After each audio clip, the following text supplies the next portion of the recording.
ایمان نہیں ہے، یا قرآن جھوٹا ہے یا ہم میں ایمان نہیں۔ قرآن کہتا ہے انتم الاعلون ان کنتم مومنین، اگر تم مومن ہوگے تم ہی سربلند رہو گے، ہم تو سربلند نہیں ہیں، تو کیا کہیں گے قرآن جھوٹا؟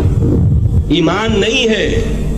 ہمیں موروثی عقائد مل گئے ہیں اپنے والدین سے، ہم by birth accident of birth مسلمان ہو گئے ہیں، ہم نے اسلام کی کوئی قیمت نہیں دی ہے، اسلام کو کوئی تکلیف جھیل کر اپنے لیے اختیار نہیں کیا ہے۔ پہلا مرحلہ ہے یا ایھا الذین آمنوا آمنوا باللہ ورسولہ والکتاب الذی نزل علی رسولہ، اے ایمان والو ایمان لاؤ۔ ایک درجے میں تو ایمان والے ہو کہ اقرار باللسان کر رہے ہو، آمنت باللہ کما ہوا باسمائہ وصفاتہ وقبلت جمیع احکامہ، اقرار باللسان وتصدیق بالقلب، آمنت باللہ وملائکتہ وکتبہ ورسلہ والقدر خیرہ وشرہ من اللہ تعالی والبعث بعد الموت۔ لیکن یہ اقرار باللسان ہے، کبھی ذرا دلوں میں جھانکو، تصدیق بالقلب ہے۔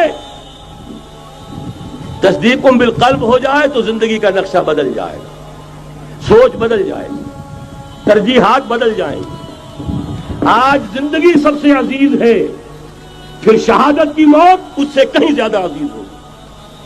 نشان مرد مومن بات گویم جو مرد آیت تبسم بر لبے اوست۔ تو پہلا مرحلہ ہے ایمان کی تجدید، ایمان کو تازہ کرو، ایمان کو تازہ کرو، اور اس کے لیے منبع اور سرچشمہ قرآن حکیم۔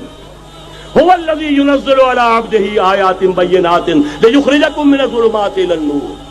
قرآن سے ہی لوگوں کو بلاؤ، تلاوت آیات کے ذریعے سے لوگوں کو کھینچو، یہ میگنیٹ ہے جو سلیم الفطرت لوگوں کو کھینچ لے گا، پھر اسی کے ذریعے سے تزکیہ کرو۔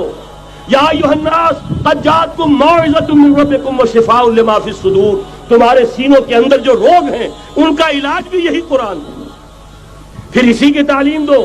یتلو علیہم آیاتہ ویزکیہم ویعلمہم الکتاب والحکمہ، یہ پہلا مرحلہ۔